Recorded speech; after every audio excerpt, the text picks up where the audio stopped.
फिर जामवंत महाराज की पुत्री हुई जामवती जी, इनके साथ ठाकुर जी ने विवाह किया। एक सत्राजित राजा की पुत्री हुई सत्यभामा, इनके साथ विवाह किया। सत्राजित राजा के पास एक मणि होती थी, उस मणि की पूजा सेवा करते थे राजा सत्राजित, और उसके बदले में मणि उनको खूब सारा स्वर्ण देती थी। पहले के समय में बड़ी अद्भुत अद्भुत मणि होती थी, चिंतामणि, पारस मणि, समंतक मणि। वो इच्छा मात्र से, चिंतामणि इच्छा मात्र से सब दे देती है, समंतक मणि स्वर्ण दे देती, पारस मणि लोहे को सोना कर देती है। पर चिंतामणिर्लोक सुखम सुरद्रुः स्वर्ग संपदम, भागवत जी का एक बड़ा प्यारा श्लोक है जिसमें लिखा है चिंतामणि से जो मांगो दे देगा, कल्प वृक्ष से जो मांगो दे देगा। पर अगर चिंतामणि के नीचे हाथ में चिंतामणि को लेके आप कहो कि हमें भगवान से मिला दे, तो क्या मिला सकती है? बोले नहीं। कल्प वृक्ष के नीचे बैठ के आप करोड़ों रुपया मांगो दे देगा, पर कल्प वृक्ष के नीचे बैठ के आप कहो कि हमें भगवान की प्राप्ति करा दे, तो क्या करा देगा? बोले नहीं। तो फिर भगवान की प्राप्ति कौन कराएगा? तो लिखा प्रयच्छति गुरु पीतो वैकुंठम योगी दुर्लभम। ये चिंतामणि जो काम नहीं कर सकती, जो काम कल्प वृक्ष नहीं कर सकता, प्रयच्छति गुरु प्रीतो, वो काम एक सदगुरु कर सकता है। सदगुरु के चरणों में बैठ के आप कहो कि हमें भगवान की प्राप्ति करा दे, तो सदगुरु के आश्रित होने पर सदगुरु आपको भगवान तक लेकर के जाएगा। ये उसका कर्तव्य है, ये उसकी जिम्मेदारी है। यानी चिंतामणि और पारसमणि से भी कोई ऊंचा काम करता है हमारे जीवन में, तो वो हमारे सदगुरु देव, हमारे गुरु है। इसलिए जब गुरु प्राप्त होते ना, तो समझो कि आपको कोई चिंतामणि पारसमणि मिल गई है, भगवान का नाम मिला, तो फिर उसके सामने पारसमणि क्या क्या भाव रखती है।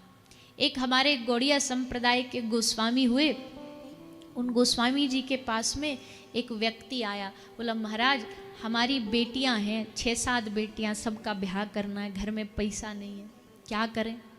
आप साधुओं के पास तो बड़े बड़े सेठ साहूकार आते ही रहते हैं, कुछ ना कुछ दान दक्षिणा देते ही रहते हैं। तो हमको ऐसा सुनने में आया कि आपके भी बड़े बड़े बड़े लोग आते हैं दर्शनार्थी, तो कुछ जरा मदद हो जाती, थोड़ा जो भी कुछ आपसे बन पड़े। अब साधु तो साधु है, संत हृदय नवनीत समाना। तो गोस्वामी जी ने कहा भैया हमारे पास वैसे तो कुछ है नहीं, पर एक राजा आया था, हमसे कह रहा था कि हम आपके लिए पारसमणि लाए। बोला अच्छा, कहाँ एक पारसमणि, कौन सी तिजोरी में भर के रखी आपने, छुपा के रखी है? तो गोसाई जी बोले कोई तिजोरी विजोरी में नहीं है, वो हमें दे के गया, हमने सोचा हमारी क्या काम की, यहाँ कुटिया में रखेंगे उल्टा चोरों की और नजर पड़ेगी, सो हमने लेकर के उसको झाड़ियों में फेंक दिया। झाड़ियों में पड़ी, हम तो कुछ करते नहीं, बस उस तरफ कभी कभी शौच इत्यादि जाते, बस वहीं पड़ी होगी, हमने तो दोबारा देखी भी नहीं। बोला अच्छे आदमी हो तुम, पारसमणि, और तुमने जहां तुम शौच इत्यादि जाते उसको फेंक रखा है? बोले जब हमारी किसी काम की नहीं, आदमी कीमती चीज कोई तो संभाल के रखता है। तो भागा भागा गया, पूरे जगह को खोजा बीना सब जगह, तो एक चमकता हुआ पत्थर, बोले यही पारसमणि लगती है। उसने चेक की, हाथ में एक लोहे का छल्ला था, स्पर्श किया, सोना बन गया। अरे खुशी से नाच उठा, महाराज अब तो मेरा जीवन बदल गया। नाचता नाचता लेके मणि घर को जा रहा था। पर देखो ठाकुर जी की कृपा जब होनी होती है किसी साधु की, तो कैसे होती है।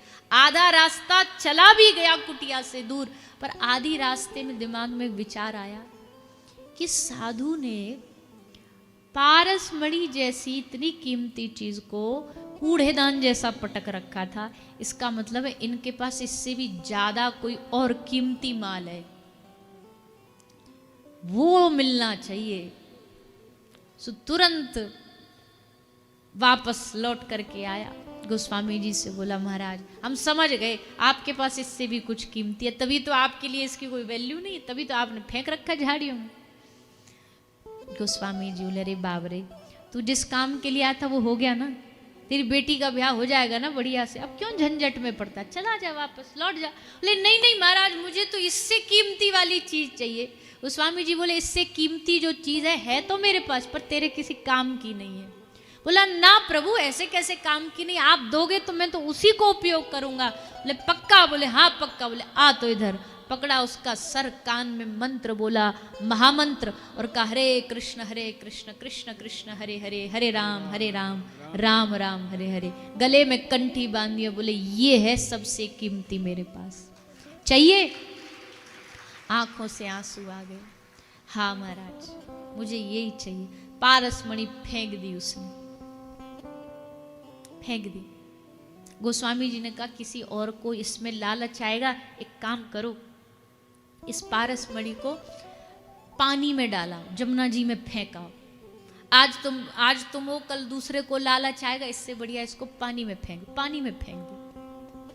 पानी में फेंकी। ये सूचना बादशाह अकबर को पता लग गई। अकबर को पता लग गई कि पारसमणि जमुना जी में फेंकी गई है।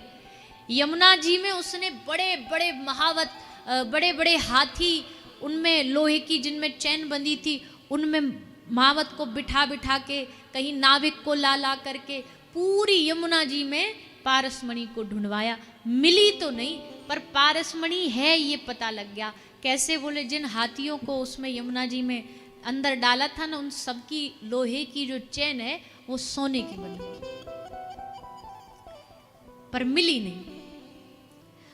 तो ऐसे ऐसे महापुरुष, सिद्ध महापुरुष, जिनके लिए श्री ठाकुर जी का नाम दुनिया में सब मणियों से ज्यादा कीमती है।